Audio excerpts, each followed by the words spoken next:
Hi, it's me again with Corel tips and tricks. And somebody sent me this file that they've deleted the line behind it, but they don't get a good joint to make it actually look like it's going behind it. So I've already done it twice, just kind of practicing. I did one for a printer and one for an engraver. And let's just start over, and we're going to draw an ellipse. And then I'm going to use a tool I very seldom ever use. I'm going to hit P. And then I'm going to use the 3-point ellipse, and I'm just going to kind of draw a straight line and then let go of the mouse and just kind of angle it. And you see what's happening. It's making a ring look like it's going around, or it's an oblong ellipse. You can do the same thing with the ellipse tool. But then we're going to take and we're going to knock that out, virtually delete it. But if we make this line now, let's make it 125 points because I'm pretty big. You can see the joint is right there.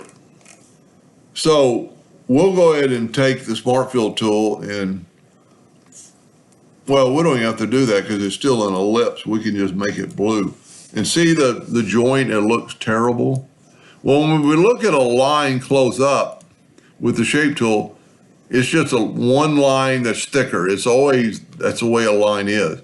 But if you go to Object, convert an outline to an object, then you have two nodes, and you could actually bring that node to that edge, and it'll actually snap to, if you have snap to object going, and do that to both ends, and it'll look 100 times better.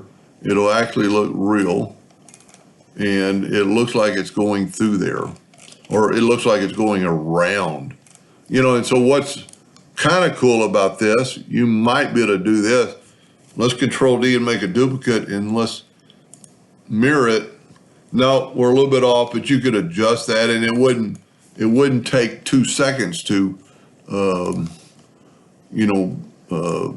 because we're not really in the center of the page, but it wouldn't take 2 seconds to fix it, or just 2 seconds to draw a new one. And if you take both nodes at one time, you can do that. I've seen a lot of, that looks like one more or a couple more, and it looks like an atom. Anyway, I hope that helped him a little bit. Thank you for watching.